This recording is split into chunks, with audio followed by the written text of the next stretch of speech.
joining me on this podcast. I am so excited to be in this discussion with a friend of mine. So, you know what blew my mind recently? Research shows that people with strong social support networks are 50% more likely to survive life-threatening illnesses than those who are isolated. It's not just about emotional well-being. Our connections literally keep us alive. That's fascinating. And it really challenges our culture's emphasis on independence. I was just reading about how even in the animal kingdom, the most resilient species are those that form strong social bonds. And what's really interesting is how this contradicts the whole lone wolf success narrative we've created in modern society. When you look at any major achievement throughout history, there's always been a network of support behind it. That reminds me of the misconception about Thomas Edison. People picture him working alone, but he actually had this incredible team of over 30 researchers working alongside him. Exactly right. And you know what's interesting? This principle of collective strength shows up consistently across ancient wisdom traditions. There's this powerful story about Moses, a leader who had to keep his hands raised during a crucial battle for his people to succeed. And when his arms grew tired, two companions physically stood beside him and held them up. It's such a vivid picture of what real support looks like.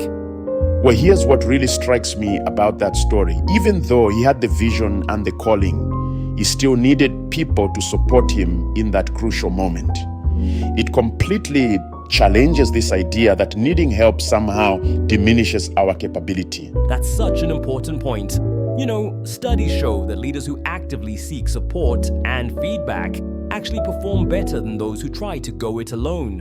And the research on this is pretty remarkable. People with strong support systems show 40% lower stress levels, better cognitive function, and even faster recovery from physical injuries. So what would you say are the key characteristics of people who should be in that inner circle? Well, study points to three main factors: shared values, emotional intelligence, and what psychologists call reliable presence. People who show up consistently, not just during the good times. That makes me think about how different this is from our social media connections. Having 1,000 followers isn't the same as having 3 people who'll show up at 3 a.m. when you need them.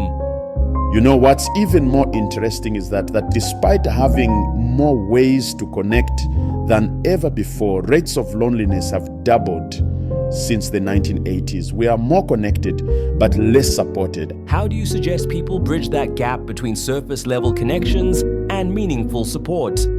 Where psychologists recommend starting with what they call shared vulnerability, being willing to show up authentically and share real challenges. It's like building emotional muscle memory. That's really powerful. And I imagine it takes time to develop that level of trust. Exactly. The fact is that it takes about 200 hours of interaction to form a close friendship. That's why consistency and regular interaction are so crucial. Speaking of consistency, how do you maintain these vital connections in our increasingly digital world?